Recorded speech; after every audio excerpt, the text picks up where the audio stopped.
जय हिंद, जय भारत। दोस्तों, भगत सिंह पत्र व दस्तावेज के भाग 7 में आपने भगत सिंह द्वारा 19 अक्टूबर 1929 को पंजाब के युवाओं के नाम दिए संदेश को देखा। आज बात करेंगे उस पत्र की जो उन्होंने 22 दिसंबर 1929 को कलकत्ता से प्रकाशित होने वाले अखबार मॉडर्न रिव्यू के संपादक रामानंद चट्टोपाध्याय को लिखा था, जिन्होंने अपने अखबार में संपादकीय लिखकर भगत सिंह द्वारा दिए गए इनकलाब जिंदाबाद नारे की आलोचना की थी। रामानंद चट्टोपाध्याय ने जतिन दास के बलिदान पर सारे देश में उठी क्रांतिकारियों के प्रति सहानुभूति की लहर को भी गलत बताया था। तब भगत सिंह ने पत्र लिखकर मॉडर्न रिव्यू के संपादक को इनकलाब का अर्थ समझाया।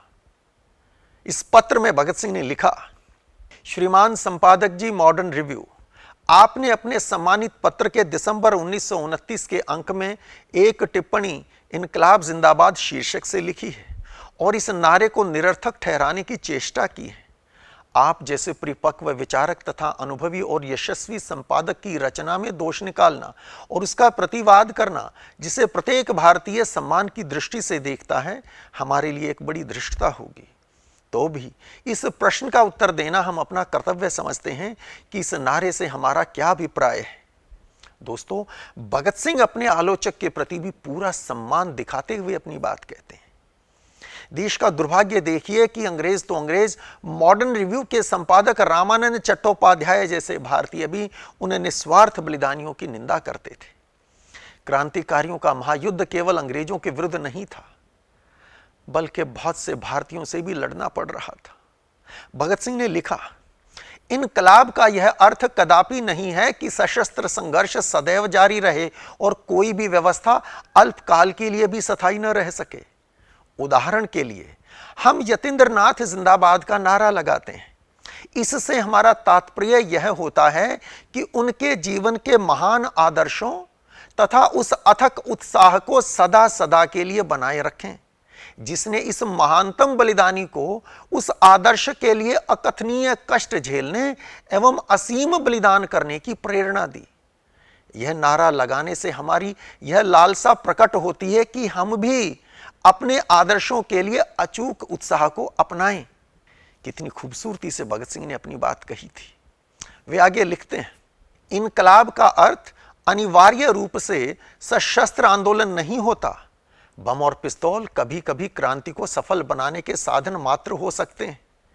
इसमें भी संदेह नहीं है कि कुछ आंदोलनों में बम एवं पिस्तौल एक महत्वपूर्ण साधन सिद्ध होते हैं, परंतु केवल इसी कारण से बम और पिस्तौल क्रांति के पर्यायवाची नहीं हो जाते।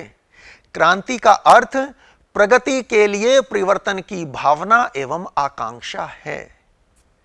दोस्तों, राष्ट्रवंदना चैनल पर निरंतर अपने कमेंट्स डालकर हमारा उत्साह बढ़ाने वाले हमारे एक मित्र हैं गोविंद जी। कुछ दिन पहले उन्होंने इनकलाब जिंदाबाद का अर्थ पूछा था।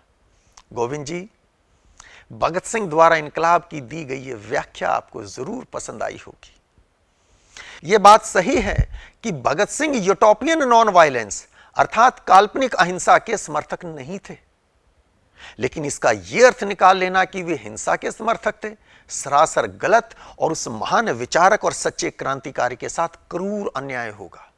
भगत सिंह आगे लिखते हैं, लोग साधारणतया जीवन की परंपरागत दशाओं के साथ चिपक जाते हैं और परिवर्तन के विचार मात्र से कांपने लगते हैं।